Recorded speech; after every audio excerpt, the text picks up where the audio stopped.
It's much nicer.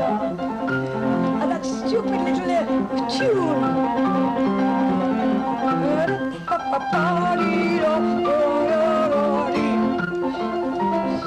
Now it's beautiful here.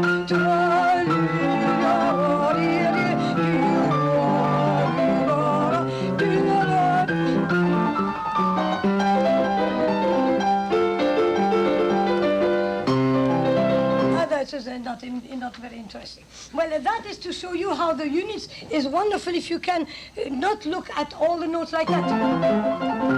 And it is not because we can't play it like that. We can all play every note, but you can do, that is two lines. But you can make it in 4 lines, look.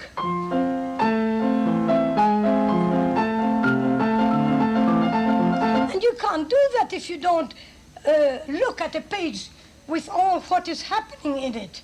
If you only look at the little, we call that in German Äpfelchen, all the round dots here, it's like an apple. And if there's an apple, it runs. And then we ask when we write, and it falls down. And then we ask, Äpfelchen, Äpfelchen, wo gehst du hin? Little apple, where do you land? Where do you go? And so, if one of the doesn't go, then there's a hole, if you don't know where it goes. And that is the same thing. It is if you look at a page like that, then you find lots of things which is really makes like a revelation on the music. You can make 2. And you see. And you can also make 4.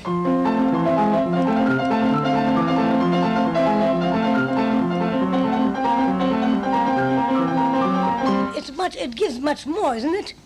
It suddenly becomes to be more lively. No? Oh, yes. That's surely. And you know, the people in the other century have written, especially like the Bach, or before Bach, they had only this kind of technique, nothing else. And then, but they made such fantastic things. Look what Beethoven has done with only the chord. Nothing but that.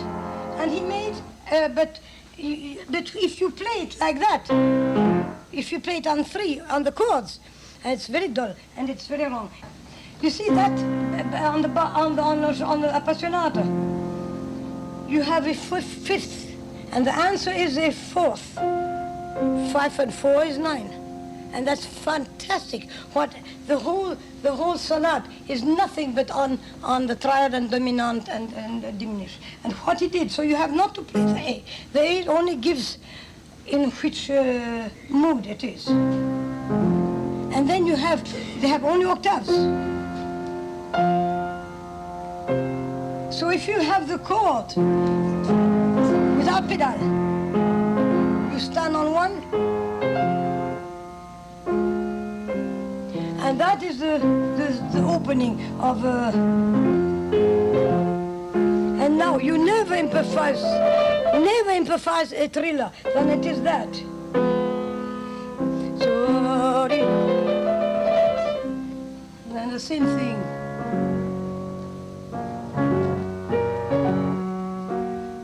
And when you have done that again, and now it is again always a semitone. And there is not 3 notes. No, it is only 2 notes. That's what I call units. And now the semitone is underneath. If you put them, and then, and here's only 1 note. Then you have here the diminished. So that you have.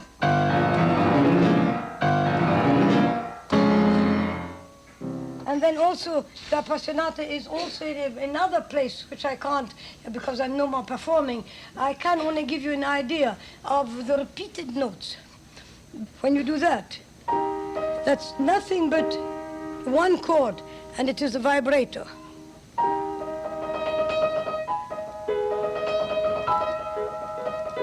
If I would be scoring that, I would do that. Look, I would do the violin and jump up.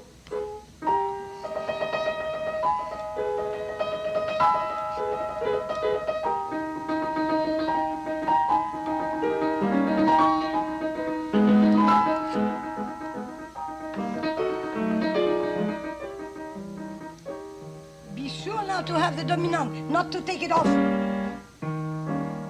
So, be sure. Well, that's a little bit to show you what the resonance can give. And now, the preludium of Bach is all on a tetrachord. It's only two.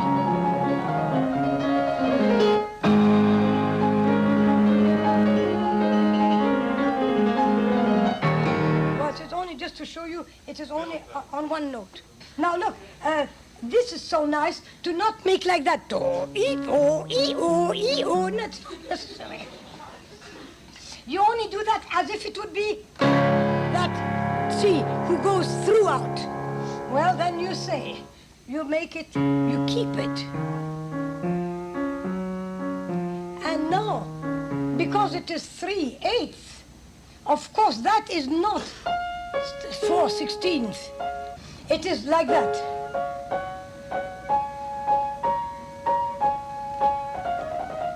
So that I have to keep it. Look how beautiful it is.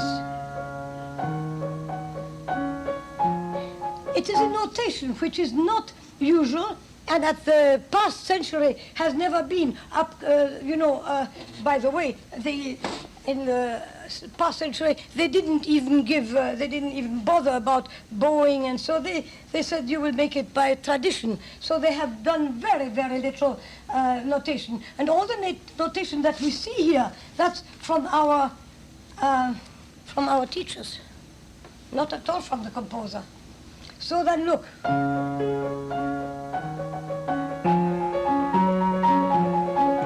So I keep it.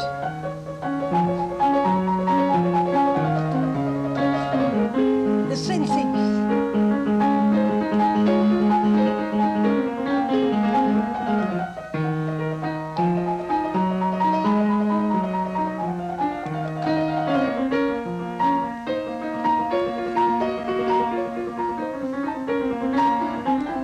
Just only to show.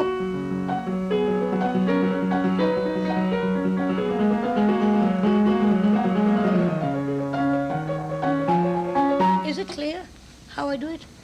That's just what. And here, not a staccato like that. It is not like a.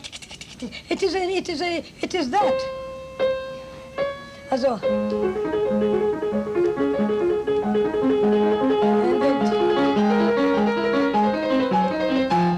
That's the way that I feel it should be played. And now in the fugue, that is something fantastic how ahead Bach was at that time, but it is not written here, but it is that he would have never composed it only on 3 voices. It's only the way to write it, but not the way to play it. And so I thought that with that little turn, we say always gruppetto, with that little turn, all the fugue is done on an upbeat. And then you have a triad, which is not separate. It is not like that, but it is that E goes to that. So that it is,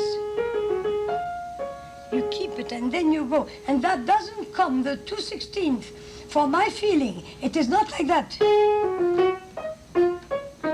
But because the theme is parted in 2. That's one part. And now this 2/16, they belong to the next, because it's an upbeat.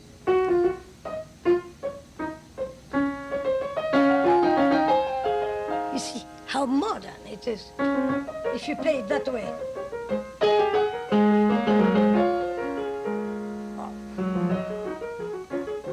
Now, when you have so many going on, so many lines, then you don't play anymore in quarters, but you play on eighths.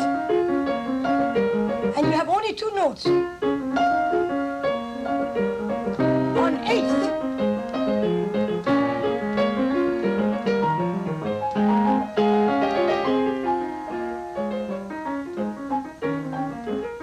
On eighths. And you part it to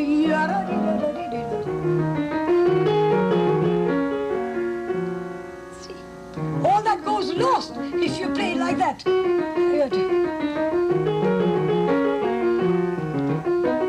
It goes lost.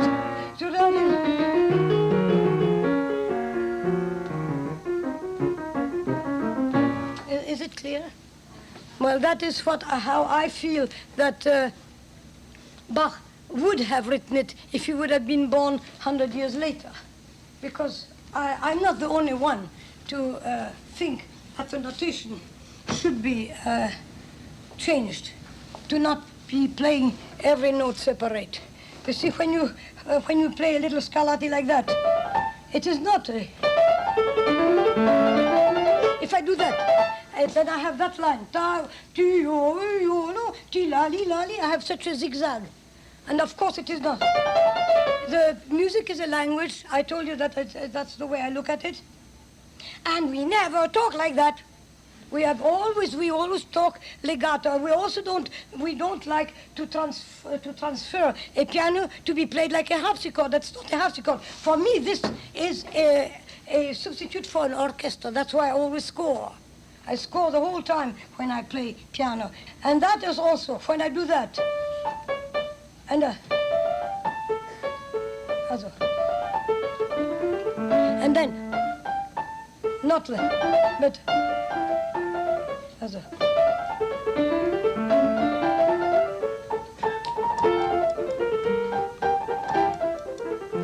Along with her concept of orchestral scoring, Eckhardt-Gramatté brings to the playing of the piano a rich tonal palette. Here she is dealing with overtones and resonance in the Chopin Nocturne in C-sharp minor. You see, 1, 2, 3, 4, 5, 6, 7, 8, 9, 10, 11, 12, 13, 14, 15, 16, 17. And on this, Chopin was, I'm quite sure, very impressed one day, and he was starting to compose on the same basic, but he did alter it. This is a very sad story, this nocturne. This nocturne, it was the day when he was not invited to a very sumptuous, or because he was ill, he couldn't go. I don't know exactly how, but he went on a little boat and he saw the castle illuminated with all kinds of lamps. It was very gay. And then he heard also the music, how they played. They were at this place, you know.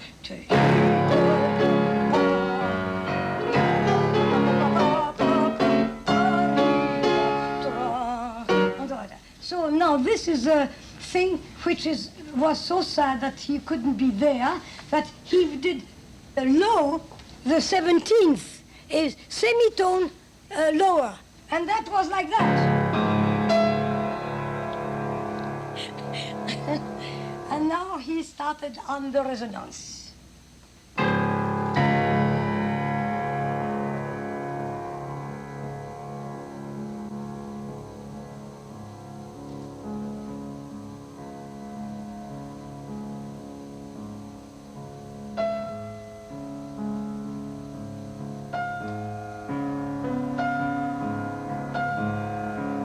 Quicker.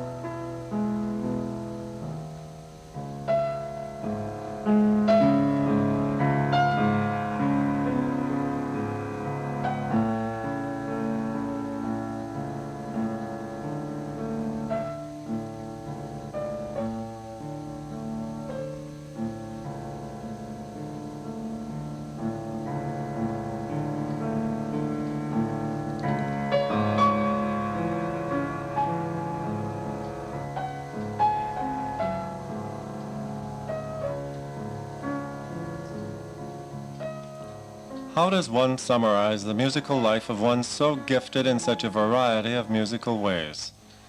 One could trace her development through 4 or 5 stylistic periods, but that's too academic for one as volatile and intuitive as S.C. Eckhardt-Gramatté. Instead, we'll relate her to another great musician of our time, one who shared a deep mutual respect with her, the recently deceased Pablo Casals, whom she first met when living in Spain in the 1920s.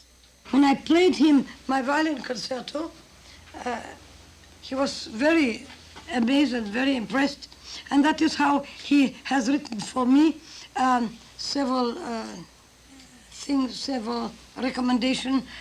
He was a philosopher, I think. He was a philosopher, and that is also how he played. He was a very nervous person. You know, before he went on stage, and he tried a harmonic, and it didn't come out. And he said always to me, I went in the backstage, and he said, voilà, c'est harmonique, elle ne sort pas, it doesn't come out. And so, but when he was on stage, that was like, you know, he forgot it, and he played in trance, and that was just unique, of course, completely unique. I was also somebody who is creative, but this recreated work that he played was so stupendous that it had to touch everybody, and of course also me. I was very much admiring that man. Later, when we came to know him better, and so then he, of course, then we were already friends. It was no more kind that I was coming there like a composer, so, but we were really two musicians, and that is where, of course, the more stimulating time of my life. But I saw you met him, them in, when was yes, it, in well, that would be 61 or 60. 63? I was in Puerto Rico at the festival. 1960, yes. you saw Yeah. And then I took a letter. Nancy Noonan, a longtime friend, reminiscing with the composer and her husband. And a recording. Yeah, you brought Sonia's recording and Sonia's letter of the cello. to see him. Yes. Yeah. It was hard to get through to him because his wife protected him. Yeah. You're from all interloping agents. Yeah. And we had the tape and the score with us to the duo of concertante. And so we were invited to his home in Puerto Rico. Mm-hmm. And this was a concession because he evidently refused to see anyone when the festival was on, except at a party at night. Ah, yeah. And so we went, and you know, he had played the Dvorak the night before. Oh, yeah. And in the cadenza, he forgot, and he began improvising in the cadenza. Is that so? Yes. Ah, and that is a new story for me. Yes, and he didn't return to his key, No? the tonic. He forgot, and he came into a fermata, or a pause, I should say. And there was Alexander Schneider holding the orchestra, waiting for him to return till they could come back. They waited for the thriller. And he For had the his thriller, eyes closed, you see. thriller. He had his eyes closed, and he was paused. And then he looked around at Schneider. Went back to the key. So the next day he was sitting with a score, and he was looking at it, and he said, "There are a few things we have to fix today at a recording." You know? That was interesting. And then he spoke about you. The instant that we talked about you at his home, he said, "Oh, Sonia," and then he said that you were absolutely genius on either instrument. Evidently, it was as if it had only happened yesterday. He has a tremendous memory. Yes, a tremendous memory. And you know, Casals said at the end of the afternoon we had with him that he said that you were the cleverest of all the women that he had ever met. Well, you weren't there to be complimented. This is what he said. And then he said that you would never have enough time to finish all that you had within you. I mean, that's true. I think that now the life is so short that now suddenly I feel so much pressure on me. Everybody wants to save. It's like an SOS. It starts to be incommode. And I want to finish. I have some ideas I would also like to to finish my 7th sonata for you. Don't stop at 7. Oh, why? Oh, you know, it is the same thing like what happened with me when I said that I have finished my 2nd symphony. I come home, and you know Eckhardt, and how he said, well, there's still 7 missing.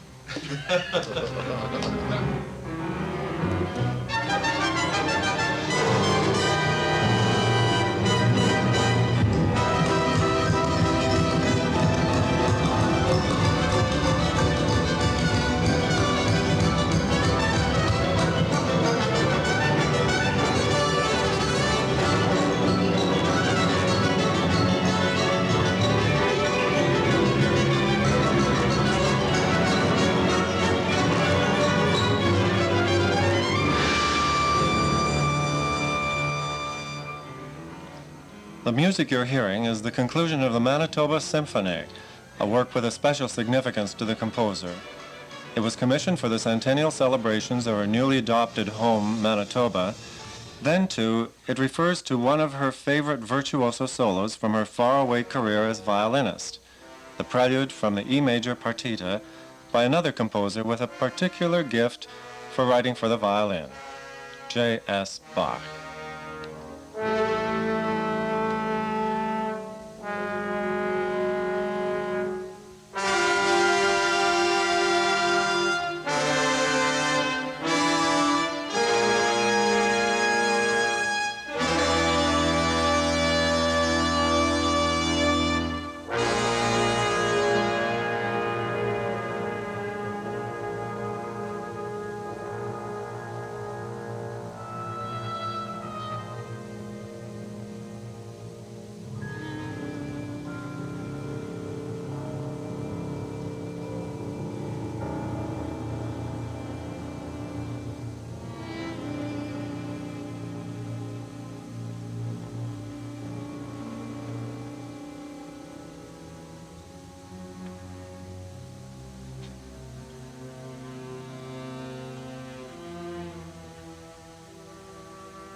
Tonight on Themes and Variations, a profile of Winnipeg composer Dr. S.C. Eckhardt-Gramatté, prepared and narrated by Lorne Watson of Brandon University. The program was edited and produced in Winnipeg by Walter Unger, with the technical assistance of Wally Weeb. Coordinating producer for the series is Larry Lake. And now for Karen Kieser, this is Harry Manis, inviting you to join us next week for Themes and Variations.